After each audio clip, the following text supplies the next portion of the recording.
Ngayon, ituturo ko sa inyo kung papaano mag-propagate ng Syngonium. Kung makikita mo, ang Syngonium, nagkakaroon din siya ng nodes and aerial roots.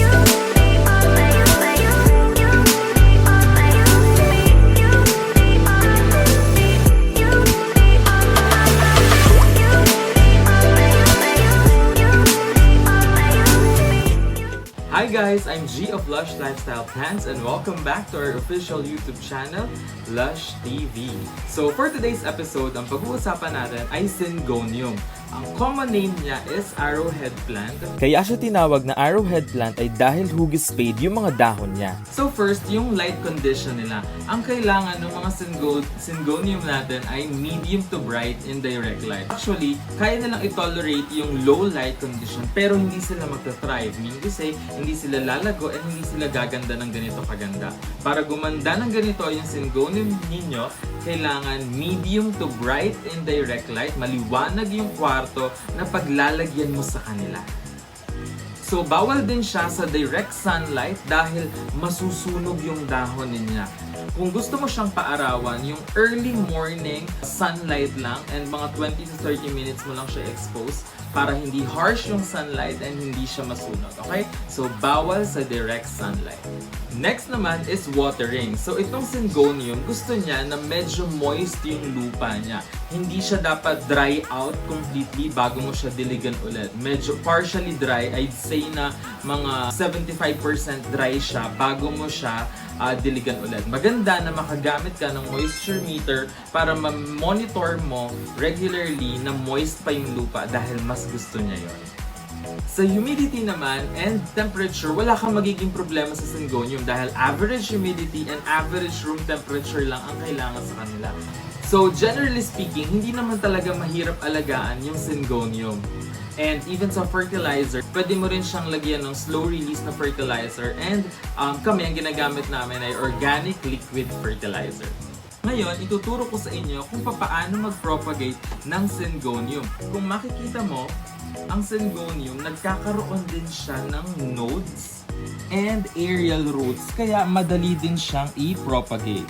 Ayan, meron ditong node, and aerial roots. So ngayon, gagamit lang tayo nitong gunting na na-disinfect ko na to with hydrogen peroxide and water. And then itong propagation bottle natin na may malinis na tubig. So gugupit lang tayo dito sa ilalim ng node. Ayan, dito sa ilalim ng node, dito sa may aerial root. Gugupitin lang natin siya and you want to be careful na hindi magupit yung aerial root. So yan, magka-cut ka lang dito. There you go. One, ilagay mo siya sa propagation bottle. And then, ito pang isa. Ito, kasi may aerial root pa siya. Ayan. Diagonal. There you go. Ilalagay mo lang siya dyan. And, ibababad mo lang siya mga 3 to 4 weeks. Dito, makikita mo, magkakaroon na siya ng mga bagong white roots. Kapag meron na siyang mahahaba na bagong white roots, pwede mo na siyang ilipat sa lupa. And this water, gusto mo siyang papalitan weekly or kapag nag-iiba-iba na yung kulay, so you want to keep the water clean by changing it regularly. Ako, mga once a week pinapalitan ko. Or kung wala pang isang linggo at medyo nag-iiba na yung kulay, palitan mo na yung tubig. So ngayon, mag-propagate din tayo through division and magre-repot din tayo. So makikita mo kasi, ito pwede mo siyang i-pull and hihiwalay mo lang siya dito sa pinaka main plant. So ako, bubunutin ko lang siya. Ayan, bubunutin ko lang siya. You can easily pull it off. Actually, ayan.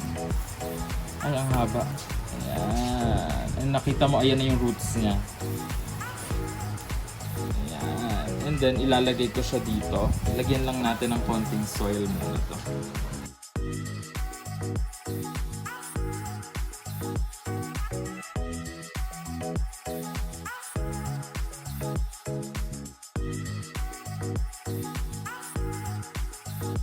So, ang ginamit ko lang na soil mixture dito ay loam soil na may garden soil na dinagdagan ko pa ng konting ipa. Yung loam soil kasi may ipa na, pero dinagdagan ko pa siya ng konting ipa dahil yung ipa, it holds moisture and gusto ng Syngonium nga na medyo moist yung soil mixture niya. So, nilagyan ko rin siya ng konting ipa. So, ito, hintayin mo lang siya ulit na magkaroon ng bagong stems na may nodes and aerial roots.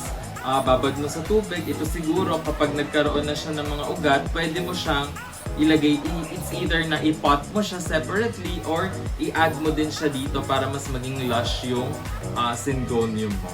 So we hope na meron kayong bagong natutunan sa video natin for today.